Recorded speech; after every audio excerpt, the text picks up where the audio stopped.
giờ chỉ mùa có hào luôn địa tê giờ chỉ mùa có hào cùng nông xia cú mà cho thia có trong trao cuốn đua xia cú mà lên thia có trao lỡ tiền giờ chỉ nào có hào luôn tia tê giờ chỉ tao có lòn cho cú nhớ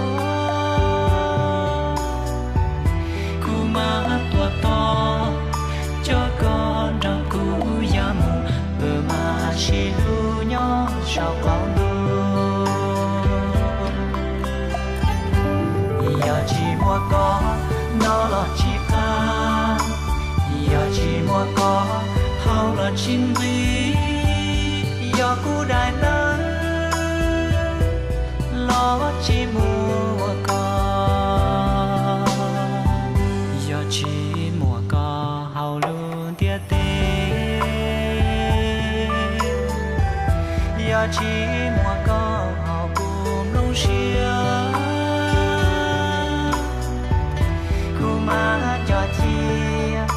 có trong trao cuốn đua xia cú má lên thia có trao lệ tiền giờ chỉ mua có nó là chỉ ta giờ chỉ mua có hao là chính lý giờ cứ gió mơ lo chỉ trao có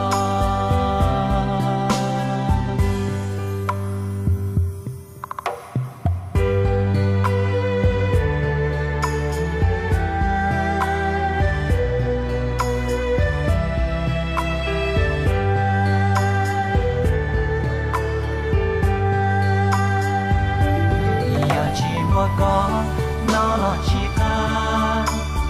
giờ chỉ mua có hao là chính lý giờ cú đại nắng lo chỉ mua có giờ chỉ mua có nó là chỉ ta giờ chỉ mua có hao là chính lý giờ cú gió mơ